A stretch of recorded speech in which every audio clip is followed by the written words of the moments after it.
C'est toujours un plaisir pour moi, que dis-je, pour nous, de vous retrouver tous les lundis, les mercredis et les vendredis sur la panafricaine Africable Télévision pour votre émission préférée entre nous, l'émission qui parle des sujets qui vous concernent et qui nous concernent également. Mesdames et messieurs, prenez place et surtout vous les jeunes, prenez place à tout de suite.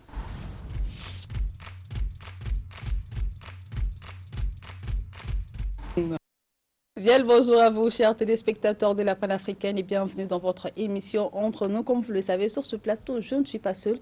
Je suis toujours en compagnie de mon équipe des 3C, le chic, le choc et le chèque, même si elle n'aime pas le chèque, mais ça se comprend. Bonjour à vous, comment allez-vous? Oui, moi je vais bien. Grâce à Dieu, ça va. Ouais, ça va. J'adore ta tenue.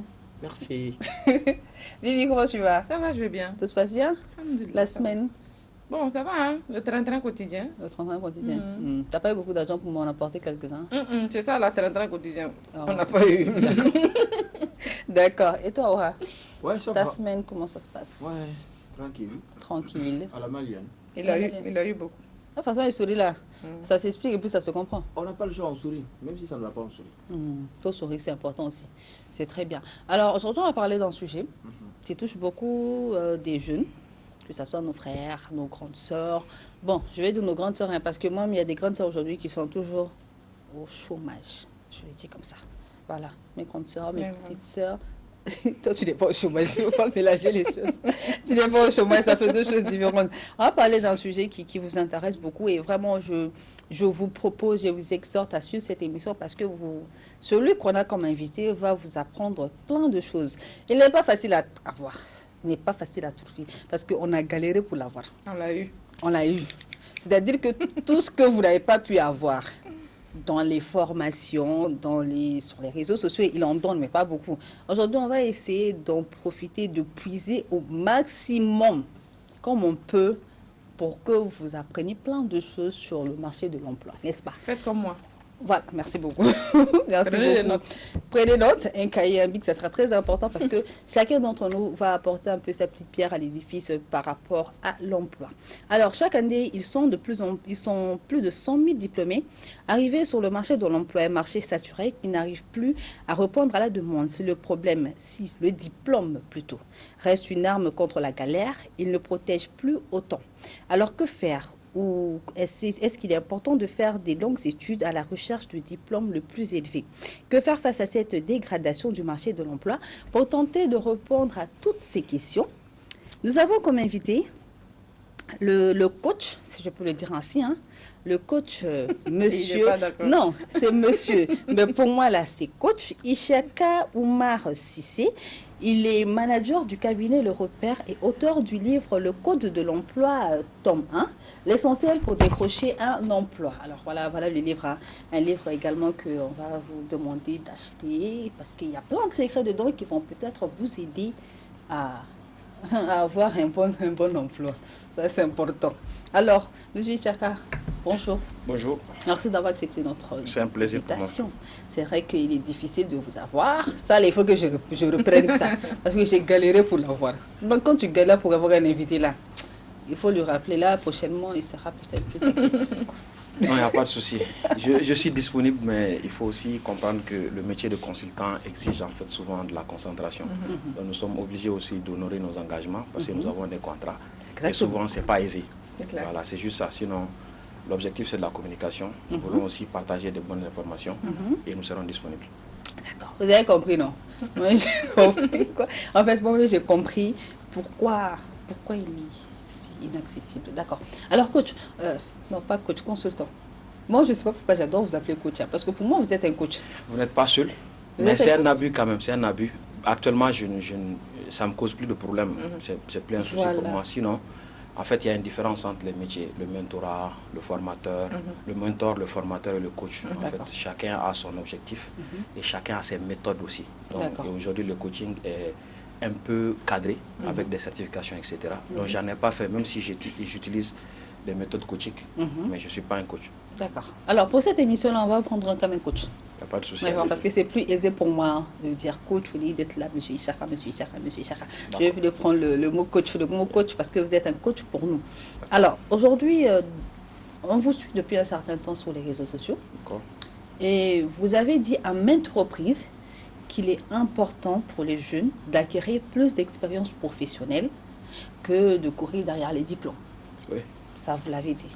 Et moi, j'aimerais bien sur ce plateau, que dis-je pas moi, nous, j'aimerais bien sur ce plateau comprendre pourquoi il est important de passer par ce chemin que vous avez donné sur les réseaux sociaux. D'abord, avant de venir vers vous, j'aimerais d'abord prendre un peu l'avis de mes chroniqueurs. En commençant par M. Aura. Oui. Pourquoi il faut plus d'expérience? Qu'est-ce que tu penses de ce que lui, il a dit par rapport à avoir plus d'expérience? Oui, moi je suis entièrement d'accord avec ça. Parce que c'est l'expérience qui fait l'employé. C'est-à-dire que même si vous venez fraîchement d'une institut ou bien d'université, vous commencez déjà par l'apprentissage. C'est ce qu'on appelle le stage de qualification. C'est tout simplement avoir de l'expérience. En fait, malheureusement, dans nos écoles, les diplômes ne sont pas prêts à porter tout de suite. Non, non, il faut les convertir, parfois il faut les requalifier. Donc, cela nécessite un certain moment d'adaptation. Et ce n'est d'autre chose que l'expérience. Quelqu'un qui suit un cursus universitaire normal, alors que quelqu'un qui évolue, je prends par exemple dans le domaine du multimédia, la seule différence c'est la certification, c'est-à-dire la signature du directeur. Vous êtes diplômé. C'est-à-dire quelqu'un qui prend le circuit normal, universitaire, licence, on va juste prendre la licence en multimédia au conservatoire, et quelqu'un qui vient en stage à Africa Télévision ici, dans la même filière, vous allez trouver qu'au bout de 2 ans déjà, celui qui est à Africa, il est opérationnel. Une année déjà, s'il est très bon, il est opérationnel. Mais il n'a pas le diplôme. Mais si vous prenez l'étudiant qui est en train de faire la première année ou la deuxième année, vous les comparez, vous allez voir que les deux n'ont rien à voir. L'employeur va préférer celui-là qui a la main sur la machine que celui-là qui est en train d'étudier. D'accord. Et toi, Bito? Et pourquoi c'est ces mêmes emplois? Parce que moi, j'aime bien continuer de... Faut continuer. Pourquoi c'est ces mêmes employeurs qui nous demandent après des diplômes? Non, en fait, nous sommes dans le système français, si je ne me trompe pas. Le système français des études prime le diplôme. Oui. La Et les Américains, c'est le contraire. Et les Américains, c'est l'approche par compétence. C'est vrai que c'est mieux que... Vous êtes bon. Ça dit, c'est même quand vous avez le diplôme, on va vous mettre à l'épreuve. Oui. Parfois, on va même quand tu as le diplôme, on te demande de l'expérience, on te demande 5 ans d'expérience. Le diplôme, ce n'est pas le diplôme qui va faire sortir de l'argent, qui va amener de l'argent dans l'entreprise. C'est ton savoir-faire. Quand les clients arrivent, les clients ont des problèmes concrets. Est-ce que tu sais résoudre? Est-ce que tu ne sais pas résoudre? Donc ça, c'est les compétences. Et ça, ce n'est d'autre chose que l'expérience acquise. Merci, mes petits dans coachs. La pratique. Oui, je sais pourquoi. Coach-là. Il est temps. Non, vous allez donner votre avis. Oui, mais il faut le... Pardon. Non, vous êtes différents, en fait. Vous allez donner votre avis. Et donnons maintenant la parole à l'expert de mieux nous expliquer et de voir s'il est d'accord avec ce que vous venez de dire. Ouf, Akari. Merci. Alors, moi je pense que le souci de tous ceux qui sont en études ou qui ont fini, qui ont des diplômes, qui n'ont pas d'emploi, l'objectif c'est d'avoir un emploi. Maintenant, pour l'avoir, je pense qu'il est nécessaire que chacun fasse un petit diagnostic, qu'on se pose des questions d'abord. Voilà, tout le monde veut un emploi, mais en contrepartie, qu'est-ce qu'on apporte? Ça, c'est une bonne question. C'est ça la vraie question que les gens ne se posent pas, malheureusement. Parce que les entreprises ne sont pas là que pour donner un emploi. Les entreprises sont là pour produire de la valeur et échanger cette valeur-là. Et en les aidant à produire et échanger cette valeur, les entreprises gagnent de l'argent. Et c'est dans cette somme-là qu'une partie est donnée ou dévolue aux employés. Donc c'est un peu ce que les gens négligent parce que chacun vit son intérêt. Alors à cette question-là, la réponse est simple. C'est que pour avoir un emploi, un employeur va juger celui qui a ses débuts, je précise, sur 3 savoirs. Le savoir tout court, le savoir-faire et le savoir-être. Le savoir tout court, ça c'est la connaissance théorique. Et c'est ce que l'école donne en fait. Ensuite, on a le savoir-faire qui est la compétence. C'est ce qu'on peut acquérir quand on a déjà fait un emploi, comme ce n'est pas leur cas. Maintenant, c'est lorsqu'on fait un stage, on nous apprend le métier. Après, à part le stage, il y a d'autres manières aussi d'avoir l'expérience, avoir des compétences. Il y a aussi l'expérience extra-professionnelle. Je m'explique. Les jeunes, pratiquement dans toutes les écoles ou même dans nos environnements, nous avons des associations, des organisations à but non lucratif. Ces organisations, en fait, ont des compositions un peu similaires aux différentes structures qui recrutent, que ce soit des entreprises ou des ONG. Alors, en intégrant ces organisations juvéniles-là, vous pouvez occuper des postes qui ont des similitudes avec les postes auxquels vous aspirez. Donc, c'est une expérience, en fait. Je donne un exemple. je vais peut-être prioriser ceux qui sont un peu de mon domaine de prédilection qui est la comptabilité. J'ai étudié la comptabilité, je suis dans une association, je vais plutôt occuper le poste de trésorier que d'aller occuper un autre poste.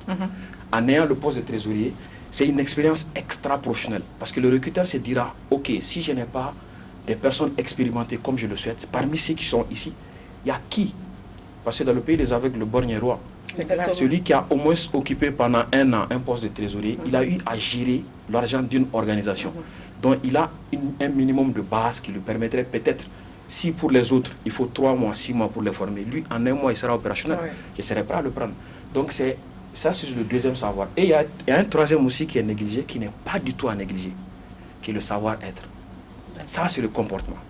Et là, on acquiert en famille, avec les fréquentations, etc. C'est extrêmement important. Et je précise que actuellement, les gens font beaucoup plus focus sur le savoir-être que même sur le savoir-faire. Les gens ne le savent pas. Je m'explique. Moi, je suis prêt à te prendre si tu as un bon comportement, parce que mes connaissances, je les ai, je peux te les transférer. Mais si tu as un mauvais comportement, même si tu es le plus compétent, je ne vais pas m'entendre avec toi. Et ça va être difficile pour moi de cohabiter avec toi.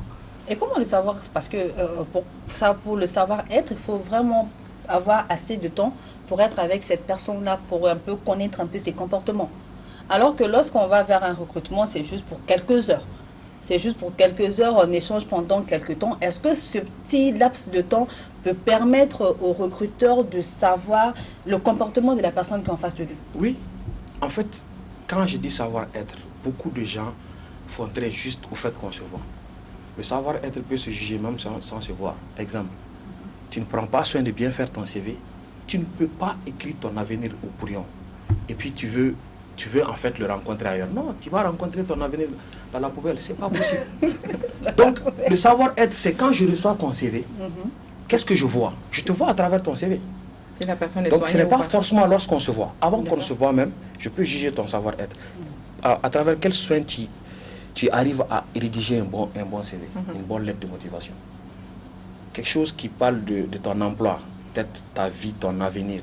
Tu badines avec ça. Il y a de fortes chances que si tu viens chez moi, mon travail aussi, tu vas le négliger de la même sorte.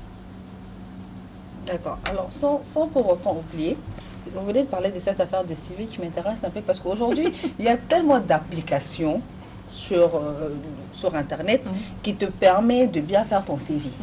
C'est-à-dire que toi, tu n'as qu'à juste noter, mettre en fait ton profil, et eux, ils gèrent le reste.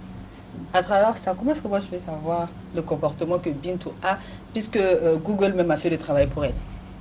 Bon, en fait, le comportement ne va pas se juger à ce niveau parce qu'il y a le fond et la forme. Le comportement, c'est beaucoup plus sur la forme. Maintenant, le fond, c'est le fond qui va déterminer la suite.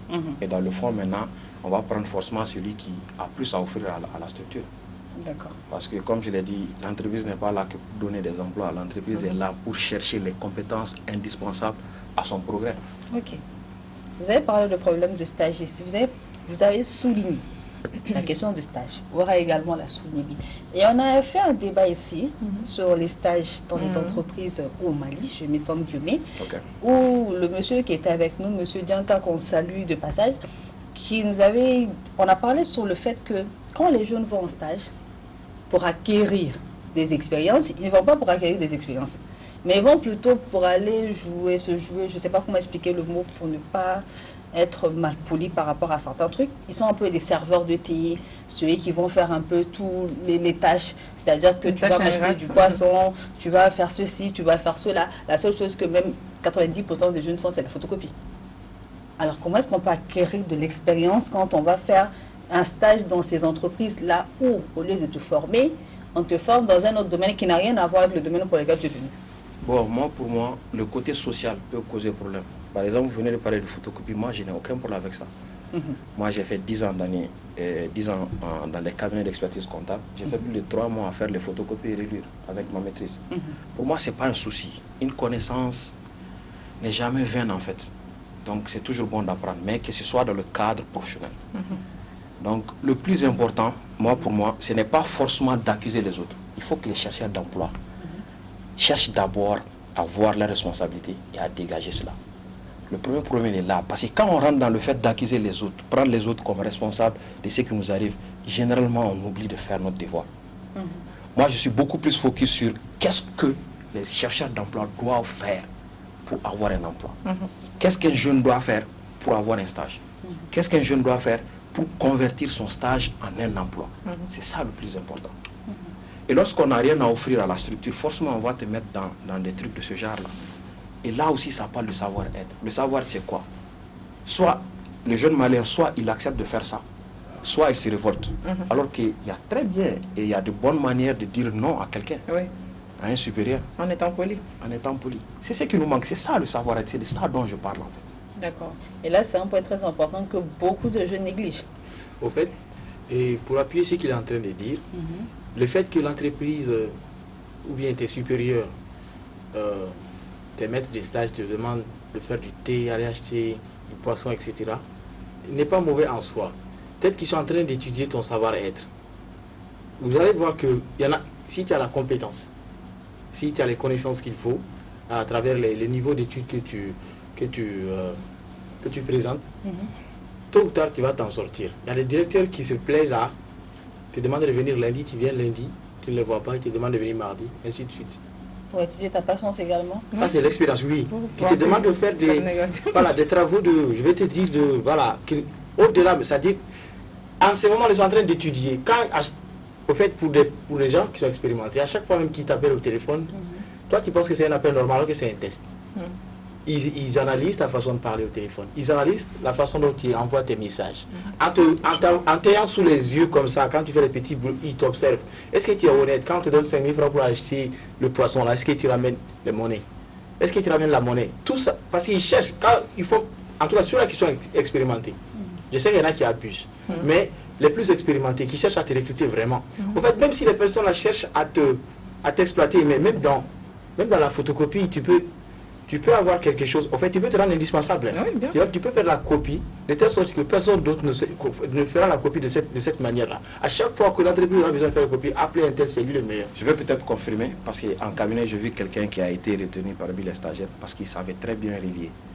Et en cabinet, vous savez que la particularité des cabinets d'expertise comptable, c'est qu'ils ont une pression énorme. Au même moment, tous les clients ont besoin des mêmes choses. Par exemple, nous sommes dans la période fiscale. D'ici le 30 avril, toutes les structures doivent déposer leurs états financiers. Donc c'est au même moment, tout le monde a besoin de la même chose. Alors là, on a besoin de quelqu'un qui est rapide et qui fait un boulot efficace. Parce qu'on a fini les états financiers, il faut les rapidement déposer, il est l'heure, etc. Donc toi qui traînes, voilà, tu es out. Je répète, aucune compétence n'est à négliger. Moi, avant, quand je suis devenu entrepreneur aujourd'hui, mais à mes débuts, je n'étais pas avec des gens, j'étais seul. Si je n'avais pas appris à faire les photocopies, à faire les relire, je ne pouvais pas bouger. Aujourd'hui même, beaucoup de gens font trop focus sur uniquement leur domaine de compétences, alors que nous rentrons dans un monde où on n'a plus besoin même des gens qui sont bons dans leur domaine. On a besoin des gens qui sont excellents dans leur domaine et qui connaissent et maîtrisent au moins à peu près je peux dire à 80%, 75%, tous les domaines connexes à leur métier. La preuve, même dans votre domaine, aujourd'hui on a les GRI, ça veut dire quoi? C'est un journaliste qui fait le métier du caméraman, il fait le métier du rédacteur, il fait le métier de l'animateur, etc. Il fait tout en même temps, il est seul. Parce que souvent, on peut envoyer quelqu'un en Europe, ça coûte cher. La chaîne ne peut pas supporter tout ça. Alors si on a le géry qui est fort dans l'équipe, voici. Et là, on va dire peut-être qu'en Afrique, entre guillemets, comme on le sait, il a fait autre chose. Alors que non, il est compétent, il a prouvé. C'est juste ça en fait. Moi, je veux vraiment que notre génération, nous comprenions qu'aujourd'hui, commençons à raisonner devoir et non droit. Parce que je le dis, je le répète, si chacun fait son devoir, personne n'aura à réclamer son droit. Parce que le droit des uns ne serait que le devoir des autres. Donc chacun n'a qu'à faire son devoir. Exactement. Merci beaucoup pour ce mot. Chacun n'a qu'à faire son devoir. Alors qu'aujourd'hui, le conseil que vous donnez, il est très bien. Moi, je suis tout à fait d'accord avec vous. Et comme exemple, c'est-à-dire moi, là, je suis exemple dans ce qu'il dit. Parce que moi également, je suis passée par la pratique avant vraiment d'aller faire le côté théorie. Mais aujourd'hui, beaucoup de jeunes courent derrière les diplômes. Que derrière l'expérience. Aujourd'hui, on va avoir le diplôme le plus élevé parce qu'on se dit que ce diplôme-là peut me permettre d'avoir l'emploi que je cherche. En fait, moi, je pourrais dire incompréhensible. Parce que quand vous dites qu'il faut de l'expérience, et par contre, cette génération va avoir un diplôme bien élevé pour avoir vraiment l'emploi. Est-ce que dans ce cas-là, est-ce que le diplôme fait vraiment l'emploi? Alors, pas forcément. Et puis, j'ai déjà répondu à cette question lors d'une de mes conférences, parce que j'ai organisé, je peux dire, un projet qui consistait à former 1000 jeunes gratuitement sur les techniques de recherche d'emploi qui marchent réellement, que j'ai dénommé sur Job Tour. Alors j'ai filmé la conférence et j'ai publié justement la réponse à cette partie-là. Et c'est l'une des vidéos les plus virales de mes comptes, et qui a fait plus de 100 000, je pense, 100 000 vues. C'est que tu veux dire qu'elle mérite une très bonne réponse. Donc là, j'expliquais un peu le problème qui fait qu'on est tellement dans la culture de la plainte, à voir les autres comme responsables de ce qui nous arrive, qu'on néglige le minimum qu'on doit faire. Le premier élément, c'est quoi? On est dans un système aujourd'hui éducatif qu'on appelle le système LMD, qui n'est même pas maîtrisé par les jeunes. Ils ne savent même pas le L là. Peut-être qu'ils savent que c'est licence, master, doctorat. Mais pourquoi on a nommé licence, bac plus 3? Pourquoi on a nommé le bac plus 5, master, doctorat, etc. Donc c'est extrêmement important. En maîtrisant cela, ça nous oriente même professionnellement. Et dans cette vidéo, je disais quoi? Je disais juste que la licence, comme vous l'entendez, on prend l'exemple sur quelque chose qui est commun à nous tous. Aujourd'hui, c'est le sport. Quand un footballeur a une licence, ça veut dire quoi? Qu'il a une autorisation de jouer. Alors, quand vous avez une licence, ça veut dire que vous avez une autorisation d'aller exercer d'abord. Et l'erreur que la majeure partie des jeunes commettent, c'est de vouloir avoir un master, souvent même un doctorat, alors qu'ils n'ont aucune expérience professionnelle. Parce qu'on a malheureusement un manque de patience. Même par rapport au stage, c'est le problème. Il faut être patient. La connaissance s'acquiert dans l'humilité, souvent même dans l'humiliation. Ça ne vient pas de moi. Ça ne vient pas de moi. Donc, et c'est une réalité que le monde dans lequel on vit ne change pas. Ça ne va pas changer. Il ne faut pas qu'on se laisse embobiner par tout ce qui est là sur les réseaux sociaux, etc. Donc, il faut être patient, humble, chercher à emmagasiner de la connaissance et des compétences. Parce que ce que les gens oublient, l'argent même, ce n'est pas que le fiduciaire. C'est toute valeur monétaire, en fait. Toute valeur monétaire. Une connaissance, une compétence, ça se monnaie. C'est ça l'argent, en fait. Et j'ai même envie de dire à Kadi que même quand tu attends d'avoir un doctorat, quand tu viens dans l'entreprise, on va pas te prendre parce que tu as un doctorat. Tu vas commencer en bas. Tu vas commencer à apprendre les bases. En tout cas, sauf si tu as déjà fait tes preuves. Alors, avec la licence, je peux passer rapidement au master. Master, quand vous entendez, avant on avait maîtrise. Master degree, ça veut dire quoi? C'est une maîtrise. C'est un terme en anglais. Donc, ça signifie juste quoi? J'ai une licence, j'ai exercé. Généralement, quand on a une licence, c'est un domaine qui est à peu près vaste. C'est vaste, donc on essaie d'apprendre un peu de tout. C'est comme un tronc commun. Un tronc commun. On essaie d'apprendre un peu de tout et on voit là où on a beaucoup plus de passion. On pense qu'on a une petite maîtrise, on veut approfondir. C'est là où on va faire un master en fait, pour se spécialiser. Je vais maîtriser une partie de ce que j'ai appris en licence. Je vais être un spécialiste, un expert dans ce domaine-là. Ça trouve que j'ai déjà pratiqué, j'ai un peu d'expérience. Et le doctorat, là, c'est apporter un plus à la science même. Ça veut dire quoi? On va même étudier ce que les grands auteurs, les professeurs ont écrit. On vient avec notre doute, pas forcément pour critiquer, mais pour dire peut-être que ça ne coïncide pas avec les besoins de notre environnement aujourd'hui. Hier, ça a marché, mais aujourd'hui, pas forcément. Alors, qu'est-ce que moi, je peux apporter pour améliorer ce qui... En Afrique, généralement, on aime bien briser le cheminement. Moi, quand je lis certains auteurs, je suis très, très content. Récemment, je vois qu'en Europe, ils ont fait quoi? Ils ont pris Michael Porter, qui est un auteur en management, qui a amené les 5 forces de la dynamique concurrentielle. Aujourd'hui, nous sommes à 7. Mais par respect pour lui, on dit 5 plus 2, on ne dit pas 7. Mais ici, en Afrique, on aime bien briser. Le doctorat, ce n'est pas forcément venir critiquer simplement ce que les autres ont fait. Non, ils ont fait du bon boulot parce qu'ils ont permis à ce que la science évolue. Mais maintenant, la science aussi a ses limites en fonction du temps. Et nous aussi, à notre temps, nous devons apporter notre petite pierre.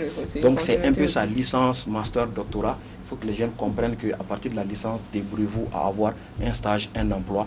Apprenez d'abord avant de savoir qu'est-ce que vous allez faire en master. Parce que moi, je rencontre dans mon cabinet des jeunes qui ont des masters qui ne savent pas pourquoi ils ont fait le master.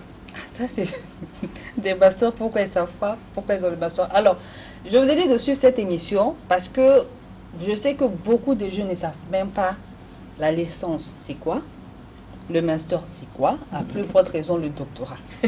Mais on veut tous savoir licence, master, doctorat. Ça là, c'est tout le monde, tous les jeunes d'aujourd'hui là dans les établissements. Ça fait qu'aujourd'hui, tout le monde sont versés dans les établissements privés. Waouh. Oui, mais même les histoires d'établissements privés, au début, quand l'avènement des universités privées, c'est quand nous, on a eu vers l'année 2001, 2002 et tout. À ce moment, à la première année, dès que tu finis, tu commences à faire un stage. En tout cas, nous, c'est ce qu'on a fait. Mais maintenant, moi, je ne vois pas les jeunes faire de stage, en tout cas, quand ils sont à l'école, pendant les vacances, faire les 3 mois, les vacances, on était en entreprise. Moi, je me rappelle très bien, j'étais dans une société c'était quoi, à Royal Air Maroc, et ça se passait super bien. Et j'étais tellement curieux, je touchais à tout.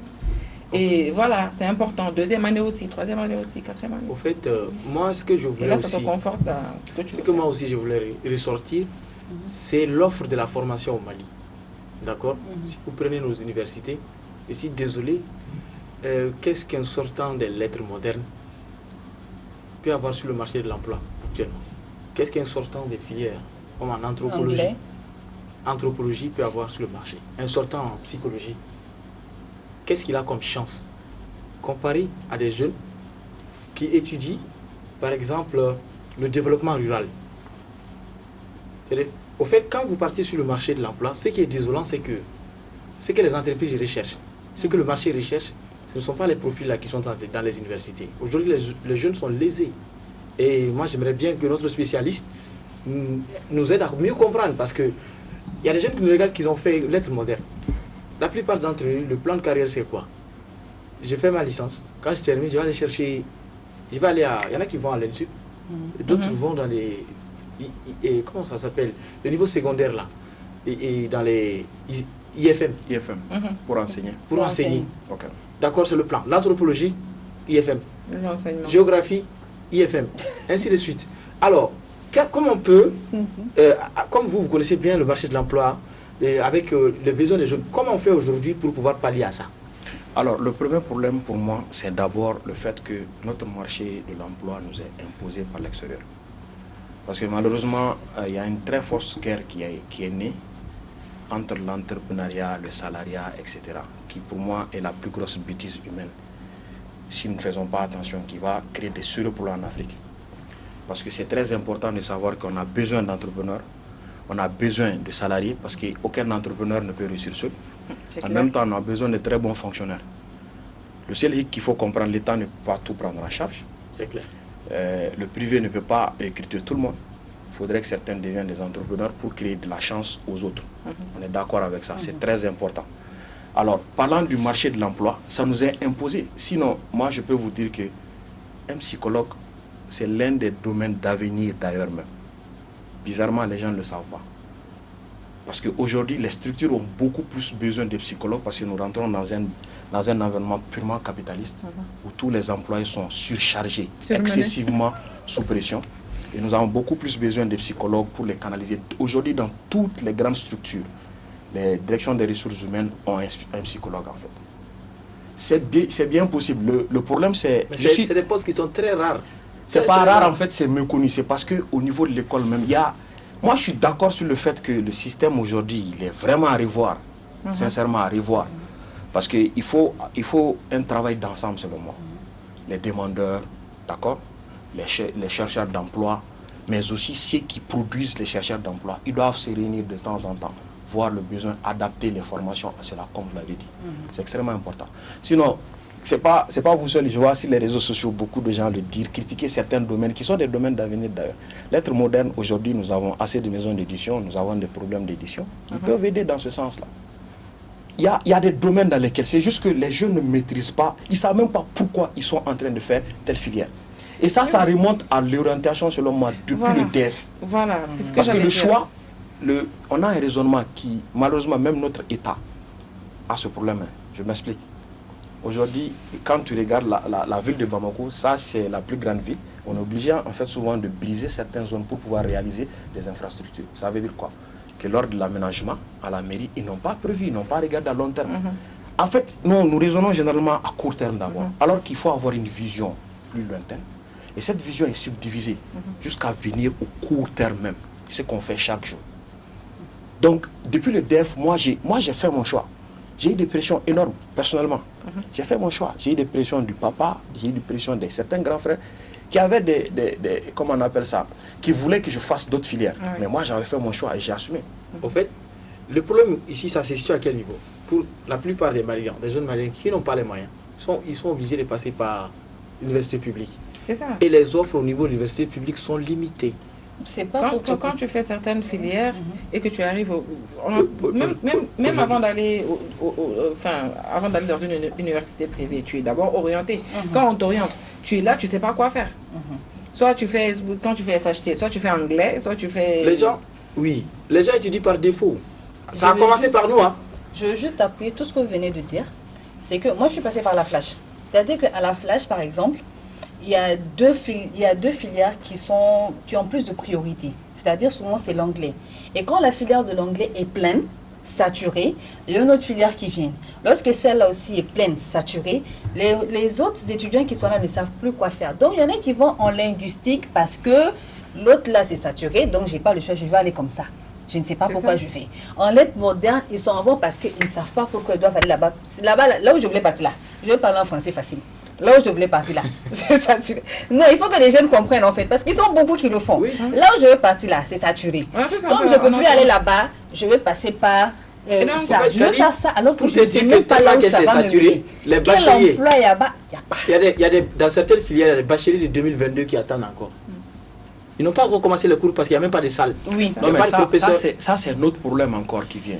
Mais ça, ce problème, il est beaucoup plus lié à l'État.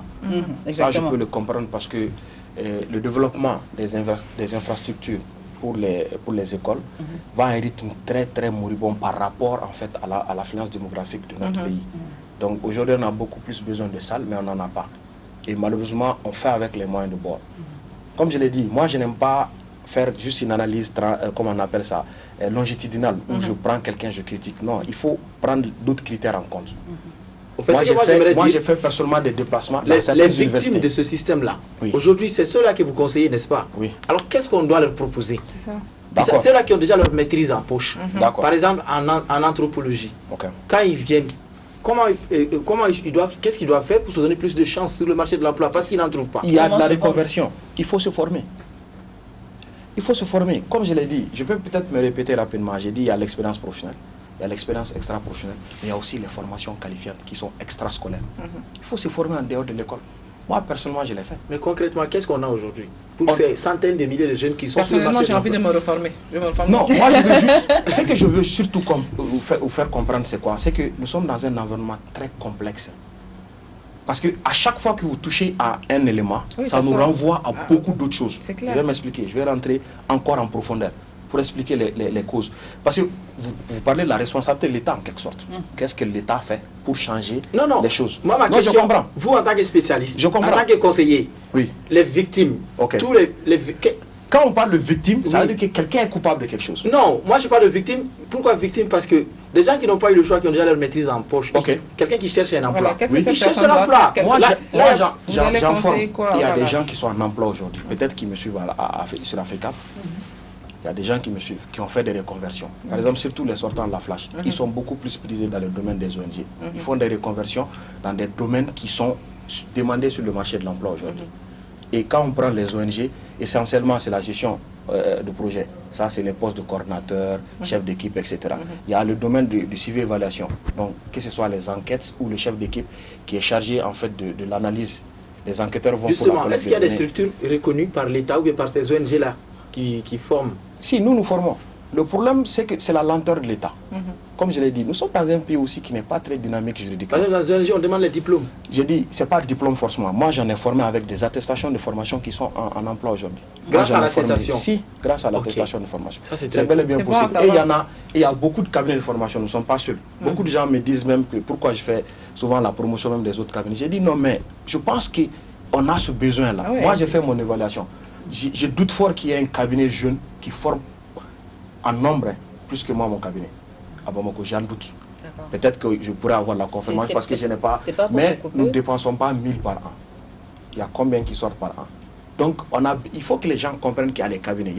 Dans ces cabinets-là, qu'est-ce qui se passe? C'est simple. C'est des professionnels qui sont en exercice dans ces fonctions-là, qui viennent partager leurs compétences et leur expérience avec les jeunes. Okay. En les disant concrètement, qu'est-ce que moi je fais à mon poste. À ce poste-ci, qu'est-ce qu'on fait qu'on ne vous apprend pas à l'école? Parce que quand on regarde le processus de recrutement, il y a des étapes. La première étape, c'est quoi? C'est de postuler. Et ça, c'est le CV et la lettre de motivation. Là-bas, tu dois faire focus juste sur les éléments qui vont attirer l'attention du recruteur afin qu'il puisse au moins t'appeler pour tester tes compétences ou échanger avec toi en entretien d'embauche. Ce sont les deux étapes qui viennent. Lors du test, c'est les compétences qui parlent maintenant. Si tu n'as pas vécu une expérience, la formation peut faire la différence. Mais au fait, moi j'ai formé un jeune, je vais peut-être aller même plus loin, qui a eu son emploi devant des gens qui ont 10 ans d'expérience. Il n'a pas une année d'expérience, oui. Parce qu'aujourd'hui, nous sommes dans un monde numérique. Il y a des logiciels qui font certains travaux que les anciens ne savaient pas. Lui, il maîtrise à travers les formations. Lors du test, il a été primé. Lors de l'entretien, il a été primé. Et d'ailleurs, il a participé au séminaire de formation et d'orientation de jeunes que j'organise, qui est même en fait ce qui a donné naissance à ce livre-là. Parce que ce sont les techniques. Généralement, nous testons d'abord les techniques avant de les produire. Ce sont les techniques qui marchent que nous avons données dans ce séminaire-là que finalement on a écrit. Et il a eu l'emploi. En fait, moi ce que je veux dire, je ne sais pas si tu peux continuer. Oui, vas-y, continue. Il y a les offres d'emploi qui sont publiées sur les sites que je ne vais pas citer, pour ne pas faire de la publicité gratuite. On exige le diplôme. On exige le nombre d'années d'expérience. Exactement. D'accord? Même si vous êtes bon, parfois le recruteur n'a pas le temps de te mettre à l'épreuve tout de suite. Ils ont besoin des gens qui ont le diplôme. Les formations que vous dites, ce sont des attestations. Je vous dis, la majorité des ONG n'acceptent pas les attestations, ils acceptent les diplômes. Les postes de responsabilité, c'est-à-dire les vrais postes, les 10 ans d'expérience. Voilà, ils demandent les diplômes, ils exigent les diplômes. C'est-à-dire que les dossiers, avant même qu'on te reçoive à l'entretien, on dit diplôme exigé, bac plus 5 dans tel domaine ou dans tel domaine. Alors que ce n'est pas ton domaine de formation. Je comprends malgré les stages que tu as eu à faire, malgré les petites formations que tu as eues de gauche à droite, et si tu n'as pas le diplôme requis, tu ne pourras même pas te présenter là-bas. Tu ne pourras même pas postuler. Je comprends très bien. Et là, moi j'ai eu la chance aussi, à travers mes années d'expérience, de participer à beaucoup de jeux de recrutement. Et de faire même tout le processus, c'est-à-dire tenir un dossier complet de recrutement. Ça veut dire quoi? De l'écriture de l'offre à la réception des documents, dépouillement, pour sélectionner ceux qui doivent faire le test, l'écriture du sujet, correction des sujets, l'entrée, le jury d'entretien. J'ai participé à toutes ces étapes-là. Et ce que j'ai dit, c'est une erreur grave de penser que parce que je n'ai pas le diplôme, je ne peux pas avoir un emploi. Et je l'ai dit même dans mon livre, parce que j'ai classé tous ceux qui n'ont pas un emploi en 3 catégories. Et c'est la première catégorie, que moi j'appelle les cerveaux orientés problème. Oui, parce que si déjà on est convaincu que c'est impossible, je ne vois pas la raison pour laquelle on est en train d'essayer. Il faut passer ce cap-là, ce n'est pas une réalité. Et l'expérience, ce n'est pas aussi une réalité. On a recruté des gens, alors que sur l'offre, on demandait 5 ans, 8 ans, des gens qui n'ont pas 2 ans d'expérience. Oui, mais le problème, c'est que ça fait que tu ne vas pas aller vers... Non, on te dit... Moi, c'est pour cela... on s'est dit que c'est écrit en bas, en NB ici, nous ne recevrons aucun dossier incomplet. Oui. Nous ne traiterons aucun dossier incomplet. Et parmi les dossiers, il y a un bac plus 5 en ingénierie. Tu n'as pas ça, mais tu as les compétences. Et si aucun d'entre eux ne participe pas, il y a des génies ne postulent pas. Hein, oui, si aucun d'entre eux ne participe pas. En fait, ce que je veux faire comprendre, c'est quoi? C'est qu'il faut laisser d'abord, en priorité, laissons tout ce qui accuse quelqu'un d'autre de notre manque d'emploi. Première étape. Je m'assure d'abord que moi, j'ai rempli ma part. Là, on vient un peu en développement personnel. C'est extrêmement important pour moi. Ça veut dire quoi? Si je ne postule pas, qui m'a éliminé? Tu t'es éliminé tout seul. Et si je postule, on m'élimine. Qui m'a éliminé? Moi, je préfère être éliminé par un recruteur que de m'auto-éliminer. Non, mais si je ne peux pas accuser les gens. Par exemple, des pièces. J'explique. Et si ces pièces-là, tu ne les as pas? Parce que dans le process... À vous écouter, c'est comme s'il faut avoir vraiment confiance en soi pour postuler. C'est pourquoi je parlais de développement personnel à un certain moment. Moi, je suis d'accord avec lui. Mais je suis aussi d'accord avec Ola. Le problème, c'est quoi? C'est que c'est un système qui fait que toi-même, tu as peur d'aller passer. On te dit, c'est un blocage. Voilà, c'est ça en fait. Mais c'est bien d'entendre un spécialiste comme lui dire à la télé que non, même si tu n'as pas le diplôme et que tu as l'expérience, c'est pourquoi j'insiste là-dessus. C'est pourquoi j'insiste là-dessus, pour qu'il répète encore. Non, je sais, j'ai bien compris, parce qu'il est très important de comprendre le processus de recrutement. Oui. C'est un problème pour notre génération. Ils ne connaissent pas le processus de recrutement. personne ne connaît le processus de recrutement. Non, les gens connaissent. Non, la majeure partie des jeunes qui postulent ne connaissent pas le processus. Mais qui va leur expliquer ça? À l'université, c'est pas ce qu'on apprend. Je l'explique. Oui, mais moi, j'organise des formations, des séminaires. Souvent, ces séminaires... En fait, ce que je veux juste que les gens comprennent, c'est quoi? C'est que les gens fournissent des efforts. Et souvent, certains jeunes veulent que tu fasses la chose à leur place. Et ça, c'est impossible. Je sais de quoi je suis en train de parler. Je ne suis pas en train de dire que ce que nous proposons va totalement finir le problème. Non. Même l'État n'a pas ces capacités-là aujourd'hui. Mais le minimum qu'on fait, il y a des gens qui peuvent en profiter. C'est ça l'objectif. Ça change beaucoup de choses. Je ne peux pas accepter que des formations de ce type se font gratuitement. Tu n'es pas capable d'aller y participer. Tu veux qu'on finisse? Est-ce que tu es au courant? Est-ce qu'il y a une communication autour? Il y a une communication. Oui, on investit même dans la communication. Oui, oui. On investit même. Mais les gens sont abonnés à des pages inutiles où ils regardent des conneries. C'est ça. La vie, c'est un choix aussi. C'est vrai. Et il faut que les gens cherchent à savoir quels sont... Je ne peux pas comprendre aujourd'hui qu'un jeune me dise qu'il n'a même pas accès. Dans le livre, je l'ai écrit sur le chapitre de où trouver des offres sérieuses qui correspondent à votre profil. Aujourd'hui, toutes les structures publient en fait sur leur page. Il y a tellement de cabinets qui ont des pages sur les réseaux, les sites. Abonne-toi là-bas. Au lieu d'aller regarder du n'importe quoi sur les réseaux. Le problème, c'est que, parlons des cabinets, le problème, c'est qu'aujourd'hui, sur les réseaux sociaux, il y a des sites qui sont là pour l'emploi. Et j'ai remarqué ces 2 derniers jours-là, il y a un certain moment, même sur le réseau TikTok, il y a des... Bon, moi, il se nomme structure. Structure ou passage, je ne sais pas, parce que je ne sais pas ce qui se passe derrière. Qui offrent des emplois, en fait. Ils demandent d'envoyer leur CV, d'envoyer... C'est-à-dire que les gens ont compris que il y a beaucoup de jeunes au chômage qui sont à la recherche d'emploi. Donc, chacun aussi essaie d'une façon de pouvoir également gagner son pain quotidien à travers ce réseau, parce qu'il y a tellement de gens, souvent moi je vois tellement des milliers de jeunes qui envoient leur CV, il y a tellement de jeunes qui disent moi, et puis quand tu vas dans les commentaires, tu vas, je suis partante, c'est ok, c'est validé. Non. Je ne veux pas dire n'importe quoi, mais souvent ça n'a pas de sens. Ça n'a pas de sens. Et ça aussi c'est un autre problème. Tu ne peux pas voir sur les réseaux sociaux une publication d'une offre d'emploi et tu vas écrire en commentaire je suis intéressé. Qui va te répondre là-bas? Non. Les gens n'ont pas le petit courage juste de lire 2-3 phrases où on t'explique comment postuler. Ça c'est le problème de la lecture également qui vient. Non, il faut qu'on se dise. C'est pour ça que je répète. Moi je sais de quoi je parle parce que je vis dans un environnement où je suis entouré de ces gens. Oui. De ces jeunes qui sont à la recherche d'emploi. Il n'y a pas un jour où je reçois plus d'une centaine de messages, que ce soit sur WhatsApp, Messenger, etc. Je cherche un emploi, j'explique, je ne suis pas là pour vous donner des emplois. Moi, je suis un facilitateur vers cet emploi-là. Ils ne comprennent pas. Comment vous pouvez imaginer que des gens... des gens qui payent même le livre, mais après me demandent moi-même de faire le CV. Je dis encore bon. Normalement, à chaque candidature, on adapte à l'offre. L'objectif, ce n'est pas que moi je fasse ton CV pour toi. L'objectif est que tu apprennes à faire toi le CV. Parce que tu dois l'améliorer à chaque fois. Ils vont se dire que si c'est vous qui le faites, ils auront plus de chance. De chance, c'est ça. Alors que c'est eux qui devraient, donc ça va se vendre le mieux. On est dans cette culture de miracle, malheureusement en Afrique, où nous, les jeunes Africains, on attend le miracle. Et le miracle ne viendra que par le travail. Et sincèrement, il faut qu'on en parle. C'est extrêmement important. Nous allons faire une toute petite pause et revenir juste après ceci avec la permission de la régie.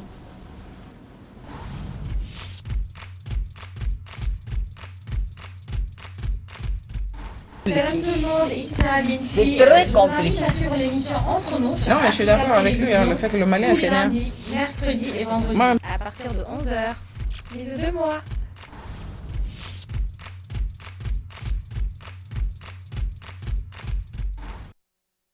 Retour sur ce plateau d'entre nous. Aujourd'hui, nous sommes accompagnés de M.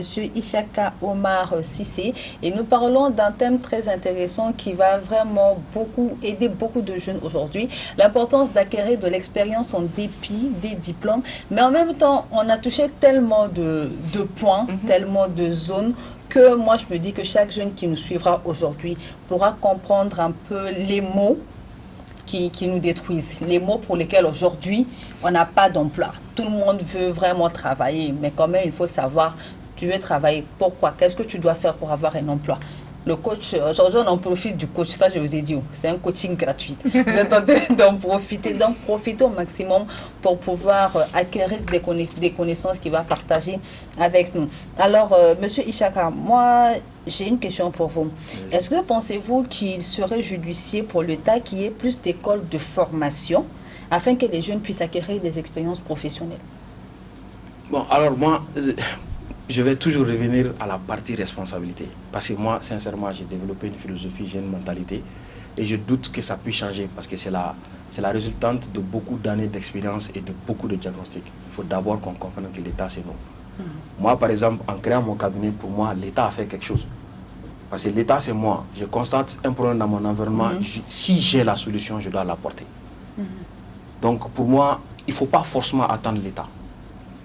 Et il faut surtout comprendre que l'État même va nous combattre lorsqu'on démarre. Parce que généralement, quand on démarre quelque chose de nouveau, que l'État ne maîtrise pas, il y a un vide juridique qui n'arrange pas l'État. Alors avant que l'État ne voit son intérêt, l'État va te combattre. Donc pour dire aux autres de ne pas se décourager quand ils apportent des solutions. De continuer le combat et de continuer à démontrer la valeur de ce qu'ils apportent à la nation. Au finish, l'État va te rappeler pour te demander de les aider même à cadrer juridiquement l'activité. Moi, je l'ai vu avec les incubateurs. Moi-même, personnellement, j'ai été invité. Ça, c'était à l'ère du BK, à la rédaction de 2 décrets. Nous avons été invités. Alors qu'au départ, on a été très combattus. Les histoires de start-up et d'incubateurs, très combattus par l'État. Mais en résistant, les acteurs ont résisté et résisté. Et lorsque l'État a vu l'intérêt, l'État les a appelés pour les dire venez ensemble afin que nous puissions cadrer. Donc pour moi, l'État c'est nous. Et faisons ce qu'on peut. Si chacun apporte sa petite pierre, je pense qu'on pourra construire quelque chose de grand. D'accord. Moi, je voudrais rebondir par rapport à la formation. Je suis dans le domaine de la formation à plus de 10 ans. D'accord? J'ai été formé à l'université pour ça. La formation. La formation. Et au début, on se mettait à former les gens. Le minimum de personnes formées par an, c'est 1000. Nous avons fait toutes les régions. Même à Bamako ici, chaque année, nous organisons le masterclass, tout ça là. Je prends seulement un exemple. Comme il a dit, avec le vide juridique qu'il y a, j'ai reçu des étudiants sortant de l'ENA, ou bien de la nouvelle ENA, qui venait, un jeune qui a fini, qui a la maîtrise, et il est juriste. Mais ça fait 3 ans, il est au chômage, il ne peut rien faire, il ne peut rien apporter. Maintenant, il dit qu'il veut chercher du boulot. Parce que nous, quand nous organisons des formations, ça ne sert à rien de former les gens pour les former. D'accord? Vous formez les gens pour qu'ils acquièrent des compétences. Je prends l'exemple sur un des jeunes, un des premiers jeunes qui était venu à l'époque, qui a cela 6 à 7 ans comme ça. Aujourd'hui, il travaille dans le département du ministère de la Culture, dans un autre service où il gagne sa vie. Mais le gars, il est sortant des droits. Il a étudié les droits. D'accord? Mais quand il est venu, il voulait, c'est ce qu'il appelait la réqualification. Il voulait se former. Il voulait avoir de l'emploi. Tout de suite, c'est ce qu'il a dit. Alors, je lui ai demandé qu'est-ce que tu sais faire? Qu'est-ce que tu sais faire? Au fait, il ne savait rien faire. Je vous assure qu'il ne savait absolument rien faire.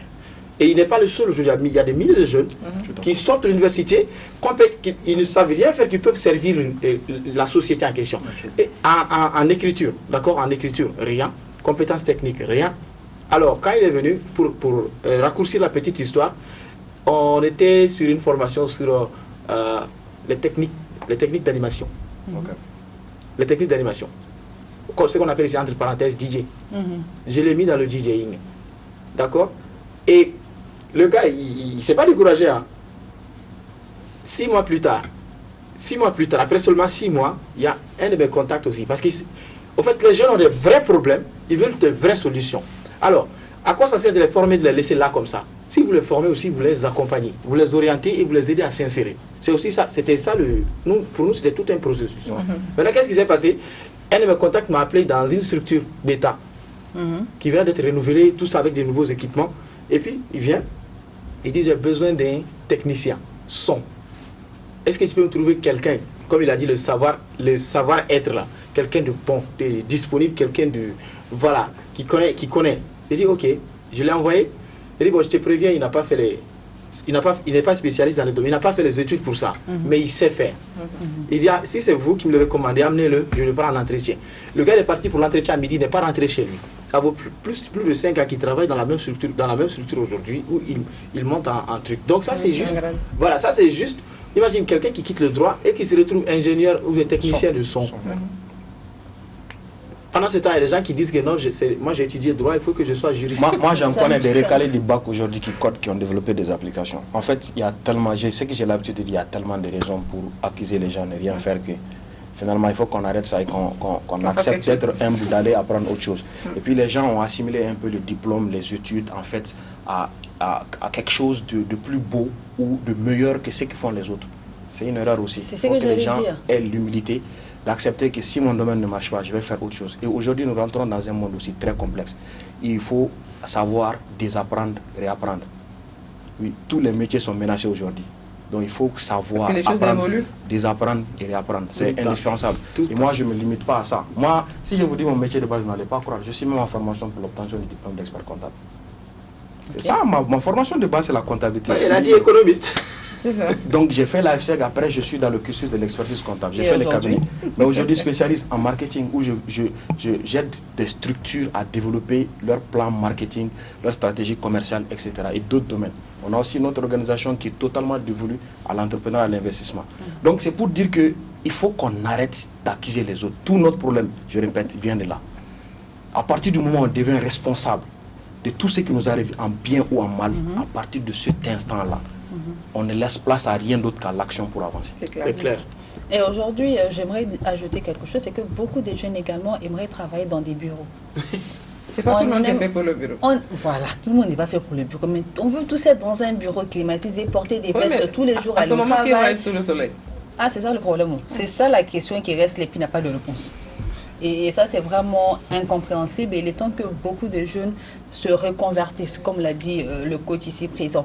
Alors, on me signale que nous sommes presque à la fin de l'émission. Et déjà, pour moi, c'est ce qui est bizarre.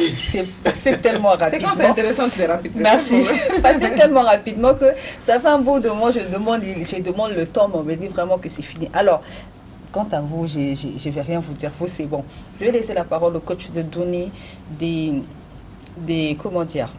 conseils nos jeunes, des conseiller ces étudiants-là, des conseiller le nombre des personnes aujourd'hui qui sont au chômage et qui ne savent pas vers où aller.